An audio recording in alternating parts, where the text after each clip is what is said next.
Welcome to the Slop Farm. Enjoy the video. You start by isolating the noise source and preparing tools. First, sit in the driver's seat and reproduce the rattle while the car is stationary so you can listen closely. Once identified, shine a flashlight and press around the dash to feel movement. You want to know which panel or joint moves. Make sure to remove obvious obstructions from the glove box and center stack.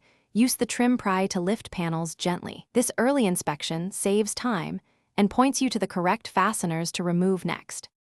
Once done removing trim, you'll access the underlying brackets and clips where rattles hide. Start by checking each screw for tightness and torque to spec. Loose mounts cause most noises.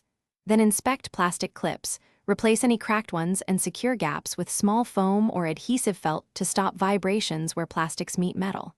Make sure to reseat wiring harnesses so they don't chafe. If a bracket is warped, bend it back or replace it. These middle steps eliminate the recurring sources of rattle. You reassemble panels with deliberate, even pressure and verify all clips engage. Uneven reinstallation creates new rattles. Then road test on smooth and rough roads at varying speeds while a passenger listens, or you record sound on your phone to pinpoint leftover vibration. If a rattle remains, use a temporary cardboard shim or a mechanic's stethoscope to localize it.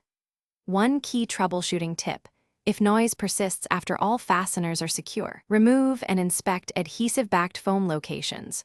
Old foam often compresses and needs replacement to stop the sound. Thanks for watching. Consider subscribing if we helped you today.